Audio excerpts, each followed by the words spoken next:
ఈరోజు ఎగ్ బజ్జీ చేస్తున్నా చూసేయండి. ఎగ్స్ బాయిల్ చేసుకుంటున్నా. శనగపిండిలో కొన్ని చిన్నగా తరుక్కున్న పచ్చిమిర్చి వేసుకోవాలి, కొంచెం బేకింగ్ సోడా వేసుకోవాలి, మసాలా వేసుకోవాలి, జీలకర్ర వేసుకోవాలి, ఉప్పు వేసుకోవాలి, తర్వాత కారం వేసుకోవాలి తగినంత. బాగా మిక్సీ వేసుకోవాలి, వాటర్ పోసుకొని ఉండలు లేకుండా బాగా కలుపుకోవాలి. ఎగ్స్ పొట్టు తీసుకొని కట్ చేసుకోవాలి. ఆయిల్ హీట్ ఎక్కిందో చూసిన తర్వాత ఎగ్స్ తీసుకొని పిండిలో వేసుకొని బజ్జీలు వేసుకోవడమే.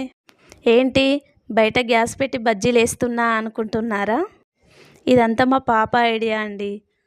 ఎలాగో ఇంట్లో చిన్న గ్యాస్ ఉంది కదా మమ్మీ, బయటికి తీసుకొచ్చి బజ్జీలు వేయి అని అంది. అందుకనే నేను కూడా ఓకే చెప్పేశాను.